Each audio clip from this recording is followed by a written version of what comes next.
Bienvenue dans votre tuto RH consacré à la période d'essai du contrat à durée indéterminée, CDI.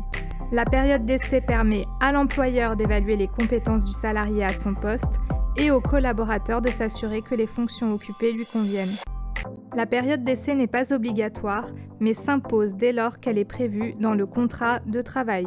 La rémunération versée pendant sa durée est celle fixée par le contrat de travail.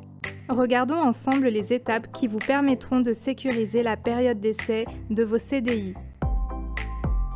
Étape 1. La durée de la période d'essai. La période d'essai débute le premier jour de travail. Sa durée peut varier notamment en fonction de la catégorie socio-professionnelle du poste occupé par le salarié. Pour les postes d'employés et ouvriers, sa durée maximale légale est fixée à 2 mois, renouvelable une fois, soit 4 mois maximum. Pour les postes de techniciens et agents de maîtrise, sa durée est de 3 mois, renouvelable une fois, soit 6 mois maximum. Pour les postes de cadre, sa durée est de 4 mois renouvelable une fois, soit 8 mois maximum. Attention, le renouvellement de la période d'essai n'est possible que si celui-ci est prévu par accord de branche étendu et précisé dans le contrat de travail. Le salarié devra alors donner son accord pour renouveler la période d'essai par avenant signé avant la fin de la première période d'essai. Le décompte se fait en jours calendaires. Aussi, si vous intégrez un employé le 1er février, sa période d'essai prendra fin le 31 mars à minuit, qu'il s'agisse d'un jour ouvrable, d'un dimanche ou d'un jour férié. Si la période d'essai est suspendue en raison d'un arrêt maladie, d'un accident de travail ou d'une maladie professionnelle, elle sera alors prolongée de la durée exacte de l'absence, généralement calculée en jours calendaires.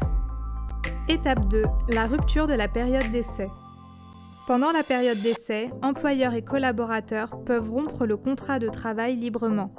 L'employeur qui souhaite rompre la période d'essai devra respecter un délai de prévenance. Le délai de prévenance variera en fonction de la durée de présence du collaborateur au sein de l'entreprise. Si le collaborateur a été présent moins de 8 jours, l'employeur devra respecter un délai de prévenance de 24 heures. Entre 8 jours et 1 mois de présence, un délai de 48 heures. Entre 1 mois et 3 mois de présence, un délai de 2 semaines. Et après 3 mois, un délai d'1 mois. Ce délai de prévenance doit être respecté. Dans le cas contraire, l'employeur devra verser une indemnité compensatrice au collaborateur égale au montant des salaires et avantages qu'il aurait perçus jusqu'au terme du délai de prévenance.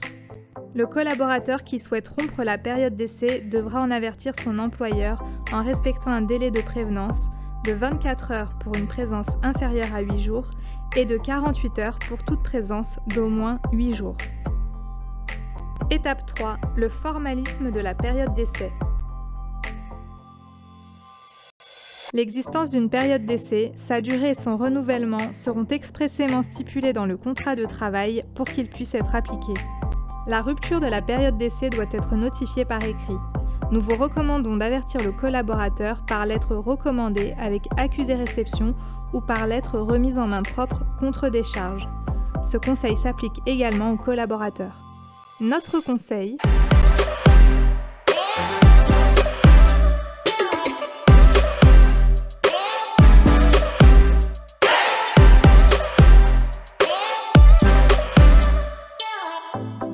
la période d'essai permet à l'employeur d'évaluer les compétences du collaborateur.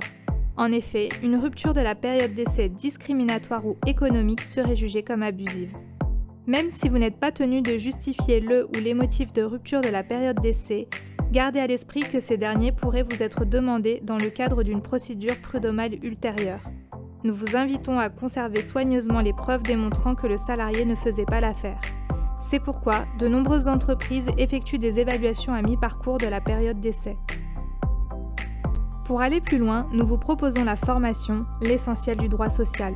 Vous la retrouverez sur notre site internet.